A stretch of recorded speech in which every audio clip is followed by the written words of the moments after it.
The rule of law is currently, as we know it, being suspended, if not all out, eroded during the course of this pandemic, but it's taken even further steps that are very frightening. That's the topic of today's story and or video. By the way, welcome to my channel. This is Bruce the Boss, and if you're not yet subscribed, please go ahead and subscribe to this channel, like this video, comment on this video, share this video.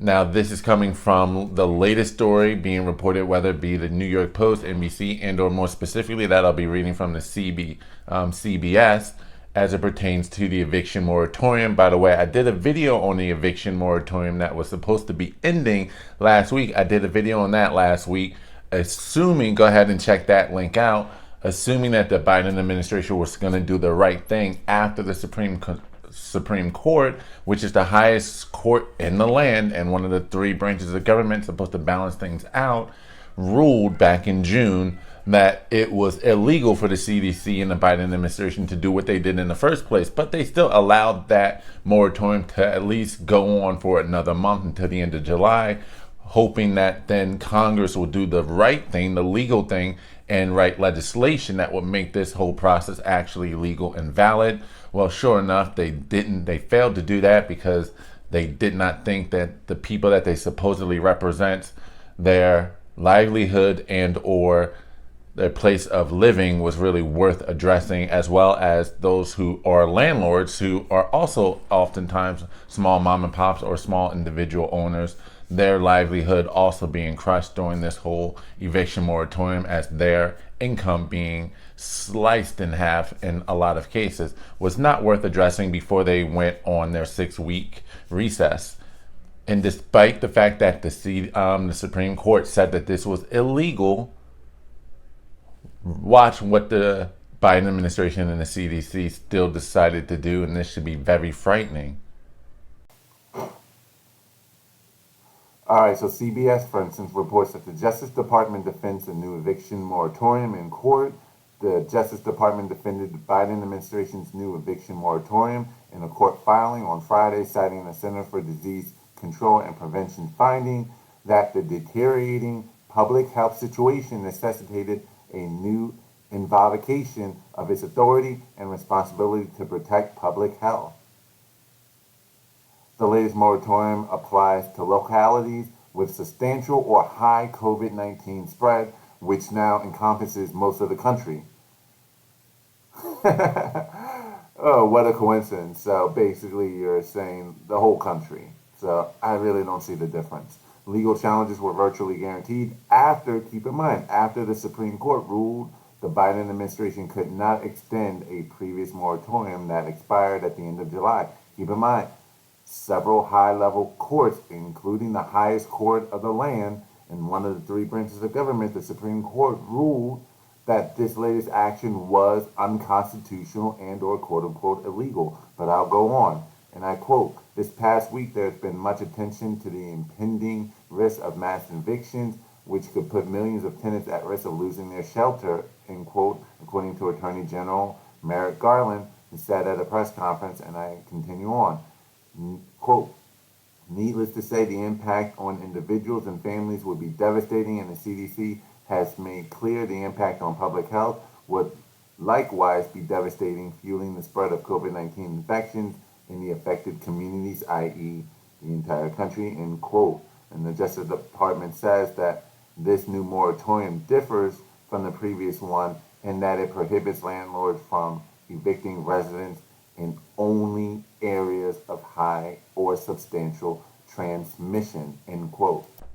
We are watching the rule of law, again, just being trampled on, because not only did the Biden administration get the message that they were not legally able to do this and did it anyway, but we now see that the Attorney General, who is supposed to be the watchdog for justice and or illegal activity and to make sure everything's on the up and up as it pertains to the law and Constitution, stands, despite hearing what was handed down by the Supreme Court, is asking the courts to just look the other way and not even pay attention to the illegal action that the Biden administration and the CDC just took, despite the fact that they do not have the legal authority to do this, and they were just told so and did it anyway.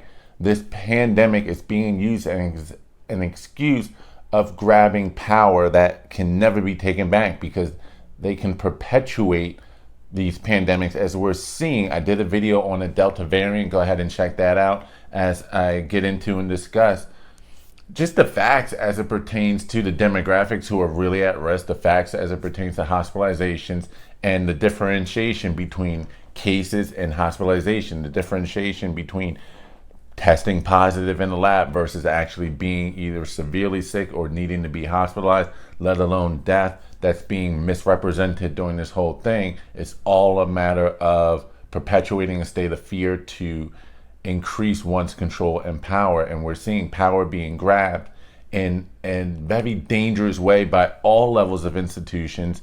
We're seeing the tyrants and or the authoritarians really come out, stepping out during this pandemic as if it was an excuse for them to push their agenda, whether it be Agenda 2030, you will own nothing and be happy, furthering putting landlords who aren't quote unquote elites who can absorb the losses that they're probably landlords across the country are incurring right now, ensuring that those who are not elites lose those properties eventually as the debts just continue to mount up that they cannot afford, allowing those billionaire elites to then swoop up and grab all of the property. I believe that's all part of a plan, yes. And it's just very dangerous, though, to see these levels of power being seized upon or taken advantage of. You see social media now using this pandemic as an excuse to silence people, including medical doctors who are offering their medical facts and or opinion to say you do not have a voice. We're doing this as a public measure. That's the excuse. We saw this in V for Vendetta. Didn't the chancellor and their departments of Ministry of Truth in 1984 also use similar excuses for their power grabs? And this is very dangerous. We're seeing media outlets censoring individuals, telling news reporters what you can and cannot ask. It's no longer about investigative journalism or the truth and getting to the bottom of things. It's about sticking to a particular narrative, which we see a lot of these social media sites, or should I say media organizations, news organizations, doing just that and muzzling their own reporters from getting to the bottom of things. We're seeing the rule of law just being suspended, power grabs being allowed. We're seeing governments being able to overstep their power and authority to do certain things, like your ability to earn a living and to work, to run your business. All of these things are being trampled on. Your First Amendment rights being trampled on. Your ability to see individuals, and we're about to see your ability to freely choose whether or not a jab gets put in you being stripped away, as mandatory jabs are being required on the federal level. And I talked about this in my last video as it pertains to, I don't want to use the term corporate communism as Marjorie Taylor Greene actually did, but that was the title of the video because she came up with the topic. But I've talked about the idea in general. I would probably say corporate authoritarianism would probably be more appropriate, but we're seeing what the federal government is not allowed to do being done on the back end by these corporations who are supporting and or working side by side with the federal government.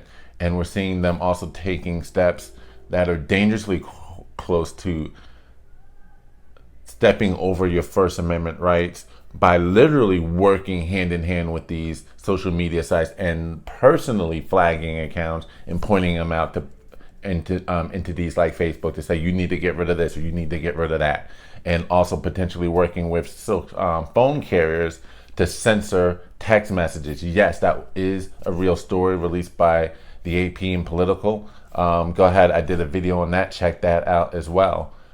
We're seeing censorship at an unprecedented level, trampling of rights and liberties. Soon you may not even be able to have the right, again, to not be, what's the term I'm looking for?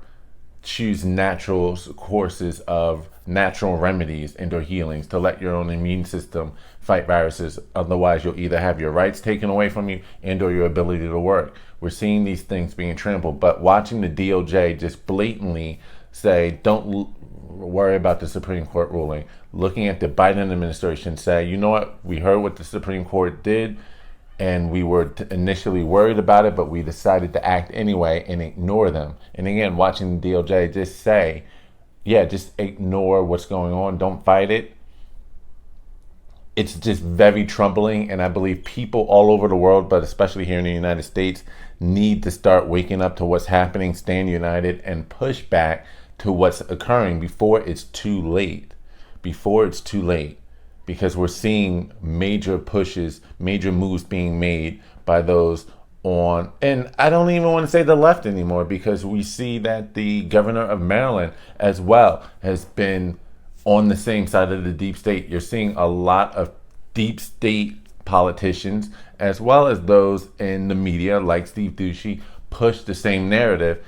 And thumbs up to Brian Kilmeade, who actually say, you know what, consult with your doctor, because if you can't trust your doctor, who can you trust?